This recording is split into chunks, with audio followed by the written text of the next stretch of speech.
mauso, kakarag-karag at maaksaya sa krudo.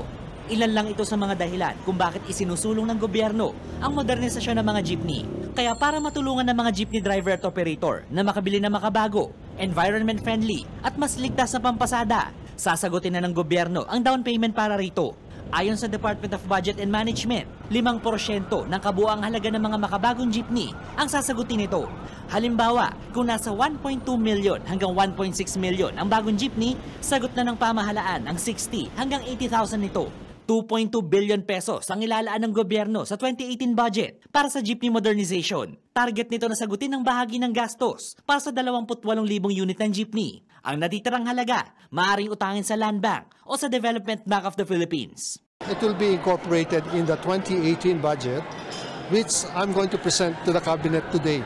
As a society, nag-benefit tayo and we're willing to pay 5%. Okay? Ibabudget namin yun.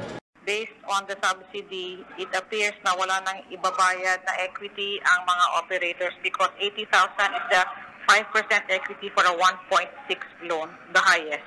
The lowest being 1.2. Unang may kinabang dito ang mga jeepney na biyaheng CCP Complex, Taguig Pasig at Pateros Fort Bonifacio. May mga kooperatiba na raw kasi mga ito base sa mandato ng Omnibus Franchising Guidelines ng Department of Transportation.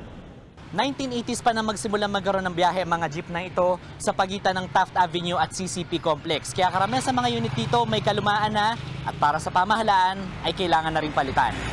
Aminado ang mga tsuper na magandang intensyon ng gobyerno. Pero kung aabot sa 800 piso ang kailangan bunuin kada araw para matapos sa pagbabayad sa bagong jeepney, wala na raw silang maiuuwi para sa kanilang pamilya.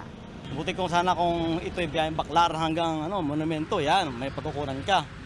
Eh wala pang 4 na kilometro yung titakbo namin. Kaya hindi kakayanin. Baka gatas lang, hindi makakabili. Umaaksyon, Gerard de la Peña, News 5.